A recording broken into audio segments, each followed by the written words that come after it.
7:52, amigos. Continuamos con todos ustedes. Fíjense que estos días son días en los cuales se está hablando mucho de fútbol. Tenemos pues ya el Mundial a la vuelta de la esquina.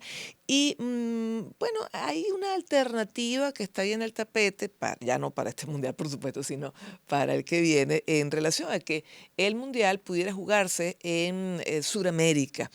Vamos a conversar con Richard Méndez, narrador y analista deportivo, host del podcast El Drink Team, sobre la posibilidad de un mundial en Sudamérica. Uruguay, Argentina, Chile y Paraguay oficializaron su candidatura para el año 2030. ¿De qué va a depender esto? Muchísimas gracias, Richard, por habernos atendido y bueno, las posibilidades entonces de tener un mundial en este continente. ¿Cómo la ves?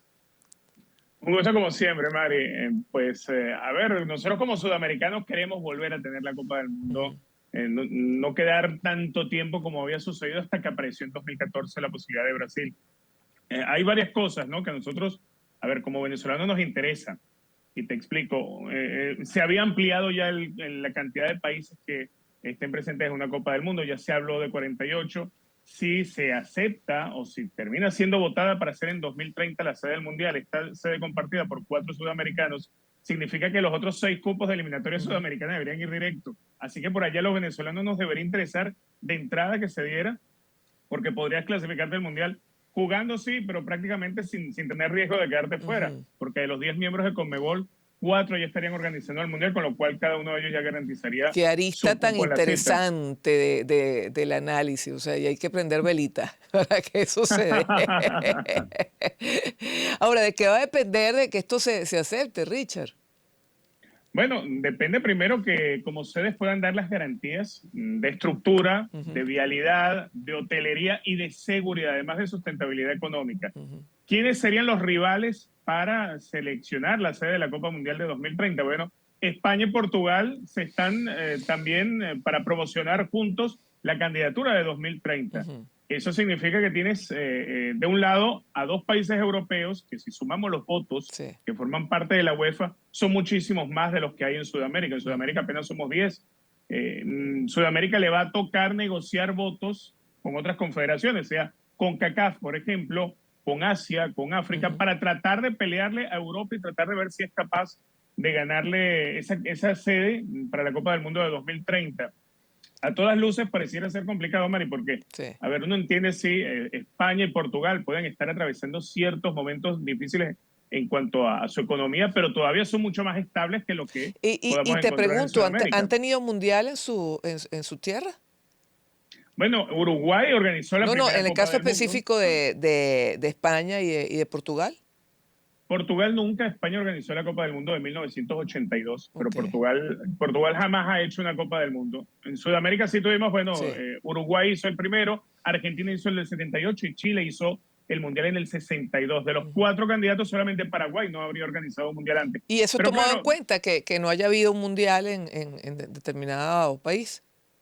yo creo que hoy en día lo que cuentan más son los Claro. votos. Hoy en día cuenta más la La, la popularidad. Antes política, quizá, la política nuevamente. exacto. El lobby que te podía hacer Claro. Brasil o Argentina a la hora de conseguir votos, hoy en día no. Hoy en día el voto de Brasil vale lo mismo que el voto de Guatemala, que nunca ha ido a un mundial. Mm, Antes era distinto. mm. Ah, y me imagino que también las condiciones de los países en cuanto a infraestructura, en cuanto a estabilidad política y económica, es un factor, ¿no? Sí, totalmente. Ese es un hándicap. Hoy en día uno podría decir que por estadios, Argentina con maquillar unos cuantos podría ser sede por lo menos en 7 ciudades distintas. Uruguay obviamente nada más en la capital y creo que no más de 2 partidos, pero Paraguay necesita mucha inversión. Chile no necesita tanta inversión, pero repasamos ese último ítem que tú decías, el tema económico. Hoy en día Argentina está sumida en una crisis económica Sí. donde el peso ha perdido muchísimo valor respecto al dólar. Han tenido 2 ministros de Economía en menos de un mes. Entonces uno dice, caramba, ¿se están seguros de estarse ofreciendo para ser coorganizadores mundial en 2030 a futuro cuando tu presente está tan complicado? Pero hay un detallito allí que me apuntaban los muchachos de producción, a los cuales agradezco, porque yo realmente de deportes no sé mucho. Me decía que Uruguay estaría cumpliendo 100 años, ¿no? Del primer, o sea, de la inauguración del Mundial. Oye, ¿esto tampoco es tomado en cuenta? Sí, fíjate, además hay una historia, ¿no? Ajá. Cuando se hizo ese primer mundial en 1930, la lucha era Uruguay e Italia para ver quién organizaba esa primera Copa del Mundo. Ujú. Uruguay finalmente fue el que quedó favorecido. Uruguay hace el primer mundial y los europeos, una gran porción de países europeos, decidieron no participar boicoteando a Uruguay. Imagínate. Otra vez los escenarios a 100 años, Sí. bueno, Argentina con Uruguay, Chile y Paraguay, y del otro lado los rivales serían España, Portugal. No creo que lleguen al boicot, ¿no? Ni Sí. me pasa por la mente Sí, eso no, en no, el no. mundo Sí, sí. moderno, pero Es otro escenario. Pero fíjate qué particular, nuevamente Europa versus América Latina, en este caso, la diatriba de quién se lleva ese mundial. Ahora, me imagino que un mundial además dinamiza las economías de los países y detrás de esto hay dinero, pues hay platica, hay negocio. hay dinero, hay inversión, hay mejoras, las sociedades se ven beneficiadas porque se mejora la vialidad, se mejora la seguridad o se da ese aspecto. Hay muchísimas fuentes de trabajo, pero son trabajos Ujú. que después del Mundial suelen acabarse.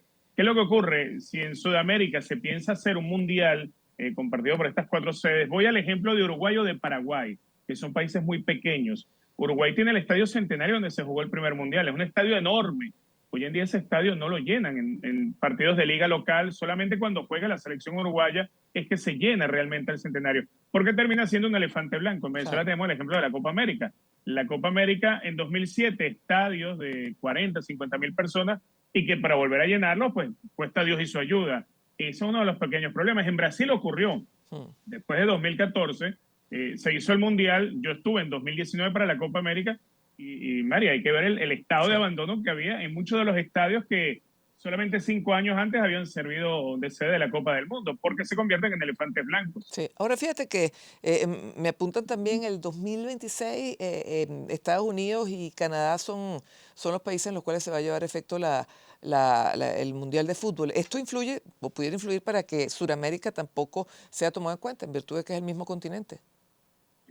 No, porque en realidad a nivel de FIFA Ujú. y a nivel obviamente son confederaciones distintas. Estados Unidos, México y Canadá, que van a organizar el del Ok. 2026, forman parte de la CONCACAF, que es la Confederación Mm. de Centro, Norte y Caribe.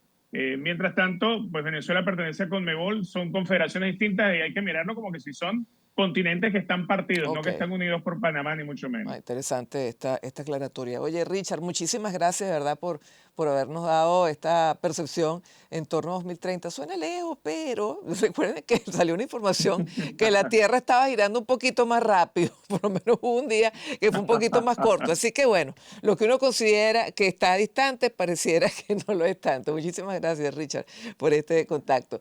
Vamos a la pausa, venimos.